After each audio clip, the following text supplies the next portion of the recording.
देखो आगे हम बात करें थे किसके बारे में, स्ट्रक्चर ऑफ न्यूरॉन्स के बारे में पहले, ठीक है ना। अभी आप लोग क्लास में पढ़े होगे, नर्वस सिस्टम आया था ना, ठीक है ना। यानी कि टिश्यू का 4 हिस्सा बांटे थे हम लोग, ठीक है ना। टिश्यू का 4 हिस्सा में कौन कौन आया था याद है? एपिथेलियल, और कौन सा आया था? मस्कुलर, फिर क्या आया था? एक आया था कनेक्टिव, और फिर लास्ट आया था इसको बोलते हैं नर्वस। समझ गया ना। 4 तरह के टिश्यू में सबसे लास्ट टिश्यू है उसका नाम क्या रखा गया? Nervous tissue. और ये नर्वस टिश्यू के बारे में बताया गया कि ये इसके बारे में कि ये कंसिस्ट होता है न्यूरॉन से, और एक न्यूरॉन जो होता है वो एक सिंगल सेल होता है, और ये सिंगल सेल जो होता है क्या होता है? 1 मीटर तक भी लंबा हो सकता है, ठीक है ना। और बोला गया इसमें ये क्या चीज से बना होता है, तो बोला गया इसका मेनली 3 हिस्सा है। एक होता है इसको बोलते हैं हम लोग डेंड्रन, दूसरा होता है उसको वो सेल बॉडी, साइटोन या सोमा, तीनों एक ही नाम है, ठीक है। और तीसरा होता है इसको हम लोग बोलते हैं एक्सॉन। समझ गए ना। तो सबसे पहला हिस्सा हम लोग देखेंगे इसमें सेल बॉडी के बारे में, ठीक है। सेल बॉडी के बारे में इसलिए देखते हैं क्योंकि बाकी जो 2 पार्ट है इसी का प्रोसेस होता है, इसी से अराइज करता है, इस कारण से हम लोग सेल बॉडी के बारे में देखते हैं। सेल बॉडी समझे एक मिडिल पार्ट हो गया, किसके बारे में? तो न्यूरॉन्स का वो मिडिल पार्ट हो गया। इसमें क्या होता है? एक न्यूक्लियस होगा और बाकी साइटोप्लाज्म भी होगा, और साथ साथ क्या होगा? सेल ऑर्गेनेल्स भी होता है। इसमें एक स्पेशल ग्रैनुअल्स पाया जाता है, उस ग्रैनुअल्स का नाम रखा जाता है निसल ग्रैनुअल्स बोलते हैं, ठीक है ना। और ये क्या करता है? न्यूरॉन्स के सारे मेटाबॉलिक एक्टिविटीज को कंट्रोल करता है। मेटाबॉलिक एक्टिविटीज समझते हो? मेटाबॉलिक एक्टिविटीज में जितना भी रिएक्शंस वगैरह होगा और साथ साथ जितना भी एनर्जी का जरूरत होगा वो सब जो है यहीं से फॉर्म होगा और यही जो है प्रोसेस करता है, ठीक है। फिर बोला गया जो दूसरा पार्ट है उसको हम लोग क्या बोलेंगे? डेंड्रन। और डेंड्रन जो बोला गया वो क्या होता है? एक साइटोप्लाज्मिक प्रोसेस होता है, किसका? तो सेल बॉडी का। इसका मतलब ये हुआ कि जो सेल बॉडी है उसके साइटोप्लाज्म से ये क्या करता है? अराइज करता है। समझ गए? उसके साइटोप्लाज्म से अराइज करता है, और जो पहला ब्रांच हो गया उसका नाम रखा गया डेंड्रन, और उस ब्रांचेस का जो ब्रांचेस टूटता है उसका नाम रखा गया डेंड्राइट्स, ठीक है। और डेंड्राइट्स का मेन काम होता है ये स्टिमुलस को क्या करता है? वो कलेक्ट करता है, यानी कि सोर्स ऑफ स्टिमुलस को कलेक्ट करके उसको कन्वर्ट करता है किसमें? इलेक्ट्रिक एनर्जी में, और इस इलेक्ट्रिक एनर्जी को ट्रांसफर करता है टुवर्ड सेल बॉडी, ठीक है। ये just like hair like projection हो गया। हेयर लाइक क्या हो गया? एक तरह से प्रोसेस हो गया, ठीक है। तीसरा जो है उसका नाम रखा गया एक्सॉन। एक्सॉन भी क्या होता है? एक साइटोप्लाज्मिक प्रोसेस होता है, लेकिन ये कैसा रहेगा? इलोंगेटेड होगा, सिलिंड्रिकल स्ट्रक्चर होगा, और लगभग बोला जाता है यूनिफॉर्म डायमीटर होता है।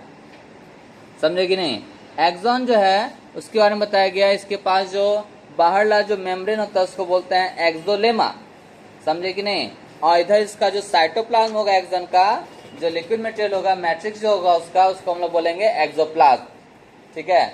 और उसके बाद बोला गया एक्सॉन जो होता है वो जगह जगह कवर्ड होता है एक सीथ के द्वारा, that is known as myelin sheath, और that's why this is known as myelinated. Myelinated मतलब that has a protection of क्या हो गया? माइलिन। समझे? और 2 माइलिन जहां पे जुड़ा होता है दैट इज नोन एज क्या कहलाता है? Node of Ranvier.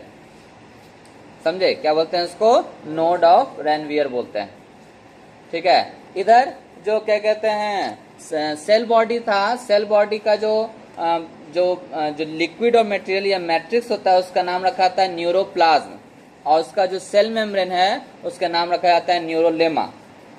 समझ गए? न्यूरोलेमा जो है वो सेल बॉडी का सेल मेम्ब्रेन हो गया, और न्यूरोप्लाज्म उसी का क्या हो गया? साइटोप्लाज्म हो गया। जबकि एक्सॉन का जो बाहर का जो लेयर है जिसको आप मेम्ब्रेन बोल सकते हो, दैट इज नोन एज क्या हो गया? एक्सोलेमा, और उसका जो लिक्विड मटेरियल है उसको हम लोग क्या बोलेंगे? एक्सोप्लाज्म, ठीक है। अब क्या होता है? किस तरह से इसका अरेंजमेंट होता है? किसका? न्यूरॉन्स का। तो आप लोगों को पता है एक न्यूरॉन शुरुआत होता है कहाँ से? डेंड्राइट से। डेंड्राइट से फिर आया डेंड्रन, फिर आया यहाँ पे सेल बॉडी, फिर आया नेक्स्ट में एक्सॉन। एक्सॉन के बाद फिर एक और पार्ट आता है उसको बोलते हैं नर्व एंडिंग। समझे? और नर्व एंडिंग के बाद क्या होता है? एक माइन्यूट गैप होता है, ठीक है। और उस माइन्यूट गैप के बाद फिर से तब जो है दूसरा न्यूरॉन से स्टार्ट होता है, और दूसरे न्यूरॉन्स का वहां पे क्या होता है? डेंड्राइट होता है। और that minute gap between nerve ending of first neuron and dendrite of second neuron, that is known as synapse. क्या बोलते हैं उसको? synapse बोलते हैं. ठीक है, तो ये माइन्यूट गैप होता है.